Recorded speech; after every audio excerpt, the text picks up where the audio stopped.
बाघ को जन्म देने वाला बागबान, परिवार को जन्म देने वाला पिता, दोनों ही अपने खून पसीने से अपने पौधों को सींचते हैं। ना सिर्फ अपने पेड़ से, उसके साए से भी प्यार करते हैं, क्योंकि उसे उम्मीद है एक रोज जब वो जिंदगी से थक जाएगा, यही साया उसके काम आएगा।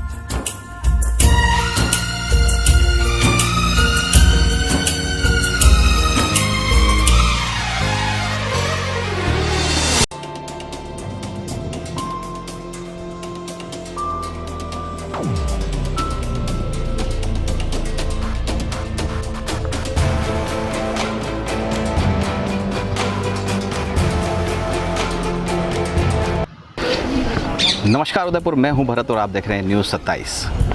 आज हम आपको एक ऐसे वाक्य से रूबरू करवाएंगे, उसको सुनकर, उसको देखकर शायद आपकी लिए रूह कांप उठेगी। जी हाँ, कहा जाता है कि भगवान के बाद अगर किसी को पूजा जाता है तो वो है माँ बाप। जी हाँ, भगवान के बाद अगर हम किसी को पूछते हैं तो वो है हमारे माता पिता। लेकिन उन्हीं धरती के भगवान की स्थिति नर्क जैसी हो गई है।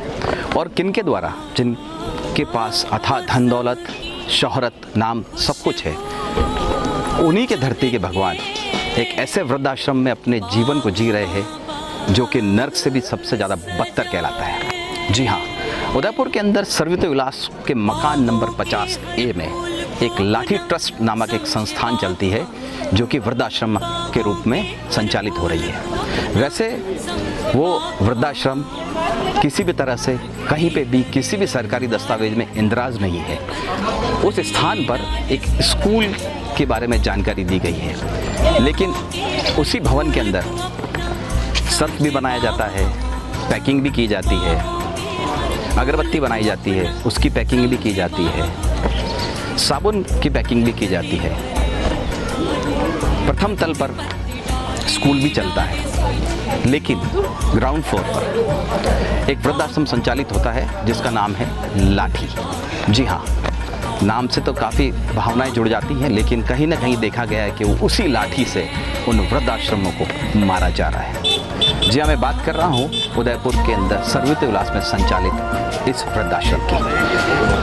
वृद्धाश्रम में जो वृद्धजन रह रहे हैं उनकी स्थिति बहुत ही दयनीय और बहुत ही खराब है।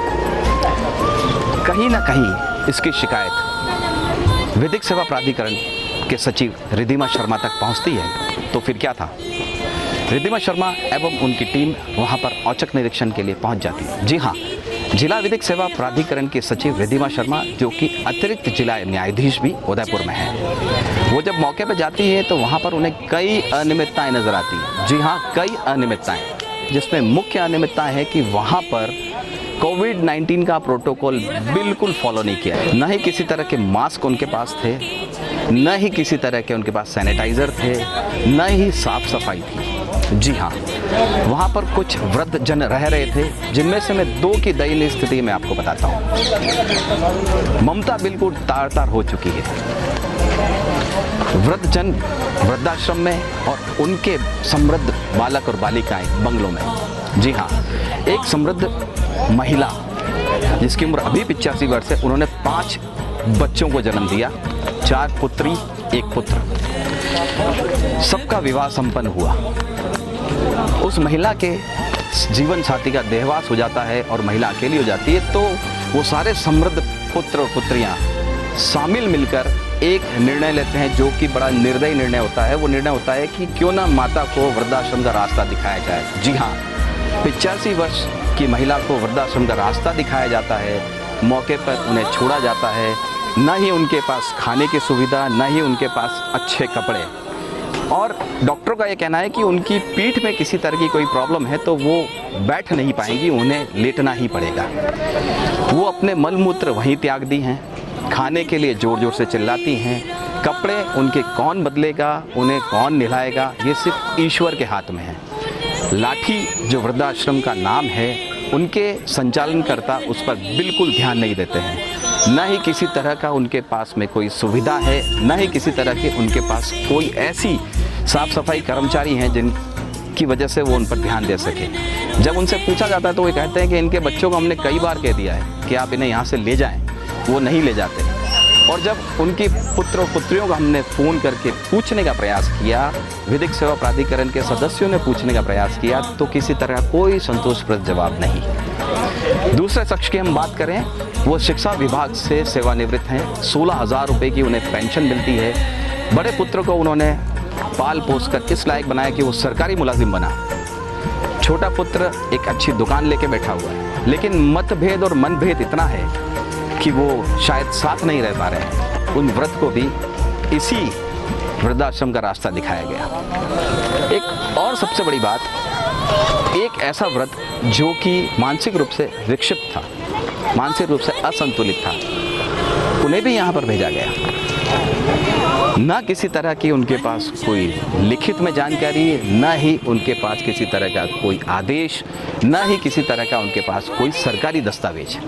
एक बात मैं और बताऊं आपको, जब संचालिका से बात की तो उनका कॉन्फिडेंस लेवल ये था कि साहब हमने इन्हें बुला के रखा है, हम इनकी सेवा कर रहे हैं, लेकिन ये यहाँ से अपनी इच्छा से चले जाते हैं। कई लोगों पर हमने कानूनी कार्रवाई भी की है, तो कहीं ना कहीं कानून का दायरा भी यहाँ पर देखा गया है। लेकिन कानून के रखवालों ने कभी ये पूछने की जहमत नहीं उठाई कि इनका लेखा जोखा आपके पास है या नहीं। जी हाँ, किसी तरह का कोई भी लेखा जोखा नहीं। जब हाजिरी रजिस्टर मांगा गया, कितने लोग यहाँ पर, एक वृद्धाश्रम को चलाने के लिए एक डॉक्टर, वहाँ पर सफाई कर्मचारी, वार्डन चालित करने वाले किसी एक सदस्य का नंबर, वो भी नहीं, सिर्फ कागजी कार्रवाई के नाम पर शून्य। जब और जानकारी ली गई तो कहा जाता है कि यहाँ पर इन्हें रखा जाता है जिनसे इनका कोई शुल्क नहीं लिया जाता, लेकिन इनसे श्रम करवाया जाता है। श्रम कराने का भी उनके पास किसी तरह का कोई दस्तावेज नहीं। वहाँ पर सर्फ की पैकिंग कराई जाती है, अगरबत्ती बनवाई जाती है, जिसके एवज में खाना दिया जाता है। खाना दिया जाता है जिसके अंदर कॉकरोच, कीड़े मकोड़े दौड़ रहे होते हैं। रसोई घर के ऊपर ये लिखा है कृपया बिना पूछे रसोई में न जाएं। वॉशरूम पर यह लिखा है कि आप जो भी वॉशरूम का उपयोग करेगा उसे स्वयं धोएं। अगर ये सब उन्हें करना ही था तो शायद वो किसी नीले आसमान के नीचे धरती के आगोश में सो जाते, इस लाठी आश्रम में क्यों जाते हैं। और भी आपको दयनीय स्थिति बताएं, शाम को वहाँ पर जो लोग रहते हैं उनमें पुरुष भी हैं। कुछ सेल्समैन हैं जो इनके वहाँ जो वृद्ध रह रहे हैं उनके द्वारा जो पैकिंग की जाती है उनको वो दिन भर फेरी लगाकर बेचते हैं। उसके बाद वो शाम को आते हैं और एक कमरा उसे बंद कर दिया जाता है और वो पुरुष वहीं रहते हैं। सूत्रों की माने तो वहाँ पर मदिरा और मांस का भी सेवन किया जाता है और उच्च स्वर में यूट्यूब पर या मोबाइल पर गाने चलाए जाते हैं, जिससे वृद्धों को सोने के अंदर रात्रि को विश्राम करने में भी तकलीफ होती है। फिर दूसरे कमरे की बात करें तो उसमें वो 85 वर्षीय महिला लेटी हुई है जो कि अपना मलमूत्र भी वहीं त्याग रही है, खाना भी वहीं खा रही है। तो वहाँ पर जो संक्रमण फैल रहा है उसको देखते हुए दूसरे लोग वहाँ नहीं आ रहे। फिर बचा एक कमरा, उस कमरे के अंदर 3 पलंग लग रहे हैं और वहाँ पर एक अंग्रेजी नस्ल के स्वान को बांधा गया है ताकि उस पलंग पर वो ना आ सके और उस पलंग पर वो बैठ ना सके। स्वान उन्हें गुर्राता है, उन्हें भौंकता है, जिससे वो वृद्धजन डर जाते हैं। क्यों? क्योंकि वहाँ पर जो सेल्समैन आते हैं वो लोग वहाँ सोते हैं। तो बड़ी दयनीय स्थिति है। जब विधिक सेवा प्राधिकरण के सचिव महोदया ने इस पर आकस्मिक जांच की तो क्या कुछ पाया और क्या कुछ कहा विधिक सेवा प्राधिकरण के सचिव महोदया ने, ये सुनिए आप। हमें ऐसी सूचना मिली थी 2 वृद्ध लोगों द्वारा कि कोई एक वृद्धाश्रम है जहां पर वहां प्रॉपर उनको व्यवस्थाएं नहीं मिल रही हैं या उनके लिए वहां सुविधाएं नहीं हैं, जिस पर 1 अगस्त को हमारे द्वारा कार्रवाई करते हुए सर्व ऋतु विलास स्कीम के अंदर एक मकान के अंदर संचालित वृद्धाश्रम का दौरा किया गया, जिससे लाठी ट्रस्ट द्वारा चलाया जाना बताया गया है, जो कि देवस्थान विभाग के पास ट्रस्ट रजिस्टर्ड है। वहाँ जाकर जब देखा गया तो वहाँ की व्यवस्थाएं, जो एक गरिमा में जीवन किसी वृद्ध को मिलना चाहिए या जो मूलभूत सुविधाएं उन्हें मिलनी चाहिए, वो वैसा कुछ भी नहीं वहाँ पे पाया गया। वहाँ पर एक 45 से 50 वर्ष की आयु की एक महिला थी जिसने ये बताया कि वही वहाँ का सारा काम भी करती है, साफ़ सफाई का, खाना बनाना सभी का। और एक ऐसी महिला हमें मिली जिनका बताया कि वो अभी अभी पलंग से गिरी हैं और जिनकी रीढ़ की हड्डी बिल्कुल भी काम नहीं कर रही है, वो बैठ नहीं पा रही हैं। थोड़ी जानकारी लेने पर पता चला कि उनकी 4 लड़कियां भी हैं, उनके बेटे भी हैं, बहुएं भी हैं, पोतियां भी हैं, जो उन्हें रखने को तैयार नहीं हैं। वह वृद्ध महिला जो ज़मीन पे पड़ी थी, उसी की देखभाल वही महिला कर रही है जो घर का बाकी सारा काम भी कर रही है। जब थोड़ी देर उनके साथ समय बिताया गया तो वो लगातार चीख चिल्ला रही थी, वो किसी से बात नहीं कर पा रही थी, अपनी कोई बात नहीं समझा पा रही थी। उन्हें अडल्ट डायपर बांधा गया था जो भी बहुत ज़्यादा बुरी तरह से सना हुआ था शौच में। और उनकी जब दवाइयों के बारे में जानकारी ली गई तो पता चला कि उन्हें कोई कफ सिरप पिलाया जा रहा है और एक बीपी की दवाई दी जा रही है। कोई ऐसा प्रेस्क्रिप्शन हमें नहीं मिला डॉक्टर द्वारा दिया गया जिसके तहत ये दवाइयाँ दी जा रही हों। पूछने पर वहाँ की संचालिका ने बताया कि उनकी बेटियों ने जो बताया है वही दवाई दी जा रही है। थोड़ा और गंभीरता से जब वहाँ पे जांच की गई तो वहाँ कोई भी हेल्पर, केयर टेकर, कोई डॉक्टर या गार्ड कोई हो, ऐसी कोई भी जानकारी सामने नहीं आई। जो महिला वहाँ साफ़ सफाई कर रही है उसका लड़का वहाँ रात को गार्ड का काम कर रहा है, दिन में ऐसा कुछ भी नहीं था। वहाँ एक पालतू श्वान था, वहाँ पर कुत्ता था जिसकी देखरेख एक वृद्ध द्वारा करवाई जा रही थी। जब थोड़ा गहनता से और हमने गंभीरता से सारे कमरों की आदि की जांच की तो उसमें ये पाया कि वहाँ पर उनसे वृद्धों से वॉशिंग पाउडर बनवाया जा रहा है। बहुत बड़ी मात्रा में कॉस्टिक सोडा और वॉशिंग पाउडर बनाने की बहुत सारी चीज़ें वहाँ पर पड़ी थी। साथ ही अगरबत्ती बनवाई जाती है और उनकी पैकिंग कराई जाती है। बदले में उन्हें कुछ दिया जा रहा हो या कुछ उन्हें सिखाया गया हो या ऐसा कुछ हो, कोई वृद्ध हमें नहीं बता पाया कि ये किस तरह से चल रहा है। ख़ास बात ये थी कि कोई भी रिकॉर्ड्स प्रॉपर नहीं थे। वहाँ से कोई वृद्ध अगर छोड़कर चले गए हैं तो बहुत कम लोगों के, 1 या 2 लोगों के वहाँ से छोड़ के जाने के हमें लेटर्स मिले। कोई रजिस्टर्स नहीं थे, कोई एंट्रीज़ नहीं थी, केवल कुछ रसीदें थी जो डोनेशन के बदले काटी गई थी। उनका क्या हो रहा है, कैश बुक्स वगैरह हमें कुछ भी ढंग से नहीं मिला। जानकारी लेने पर विभाग से हमें अभी तो ये पता चला है कि ये रजिस्टर्ड नहीं है वृद्धाश्रम और सरकार से कोई अनुदान प्राप्त नहीं हो रहा है। लेकिन केवल इसलिए कि सरकार से अनुदान प्राप्त नहीं हो रहा है और रजिस्ट्रेशन नहीं है, उससे हम ऐसे वर्ग को ऐसे नहीं छोड़ सकते जो स्वयं अपनी देखरेख नहीं कर सकता है। इस संबंध में अभी हम यहाँ के ज़िला कलेक्टर से भी पत्राचार कर रहे हैं, बातचीत कर रहे हैं। उनसे भी हमने व्यवस्थाएं सुधारने के लिए, सुचारू करने के लिए कहा है, जैसा भी हो सके। ख़ास बात यह है कि नालसा की स्कीम है वृद्धजनों के लिए, जिसे विधिक सेवा प्राधिकरण हर लेवल पर अपना रहा है। हम वृद्धजनों के लिए कार्यरत रहते हैं और जब इस तरह की चीज़ें सामने आती हैं तो 2 बातें सामने आ रही हैं कि एक तो परिवारजन जो उपेक्षा कर रहे हैं अपने ही बड़ों की, और जिस हालत में उन्हें रखा जा रहा है, तो समाज का वो तबका जो इस वक्त पावरफुल है, शक्तिशाली है, जो शारीरिक रूप से, आर्थिक रूप से शक्तिशाली है अपने वृद्धों को रखने के लिए, वो दोनों ही अपनी जिम्मेदारी से भाग रहे हैं। ना बच्चे उनको ढंग से रख रहे हैं और ना ही ऐसे वृद्धाश्रम में उनकी कोई अच्छी सेवा शुश्रूषा हो रही है। क्या कार्रवाई इसके आगे हम करना चाह रहे हैं?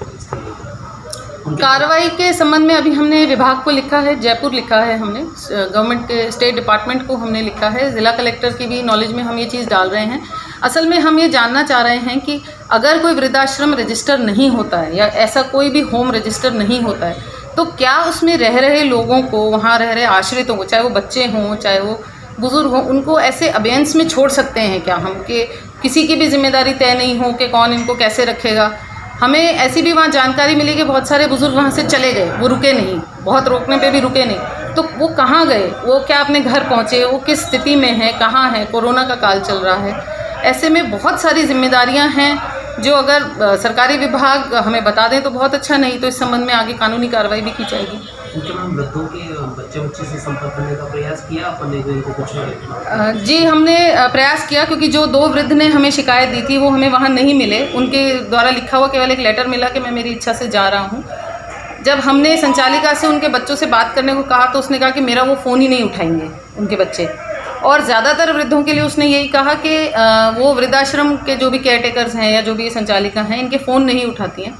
हमने हमारे फ़ोन से उनसे बात करने की कोशिश की तो वो हमें कोई ठीक जवाब नहीं दे पाए कि उनके वृद्ध पिता वहाँ पहुँचे नहीं पहुँचे, क्या हुआ। उस संबंध में भी हमने पुलिस को कार्रवाई करने के लिए कहा है कि कम से कम हम ट्रेस करें कि अगर वहाँ से कोई वृद्ध निकले हैं तो वो अपने घर पहुँचे नहीं पहुँचे, वो किस स्थिति में है, कहाँ है।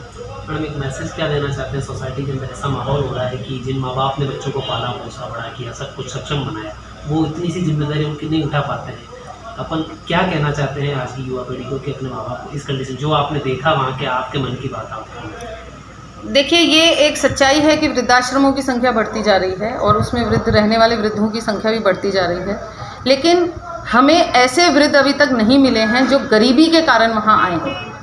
वृद्धाश्रम में जो बुजुर्ग मिल रहे हैं वो अच्छे परिवारों के हैं, कुछ वहाँ पेंशनर्स भी थे या जिनके बच्चे अच्छे से सेटल्ड हैं वो हैं। तो ये एक बहुत ही गंभीर सोचने का विषय है कि जो माँ बाप अपने बच्चों को पढ़ा लिखा कर काबिल बनाकर उनको कमाने लायक बनाकर उनके परिवार को स्थापित कर देते हैं, वो ही कैसे अपने बच्चों पर बोझ हो जाते हैं। लेकिन इस सच्चाई से आंख नहीं फेरी जा सकती। तो इसके लिए कुछ सुझाव इस तरह के शायद दिमाग में आते हैं कि एक तो किसी भी वृद्ध को अपना सर्वस्व समर्पण नहीं करना चाहिए।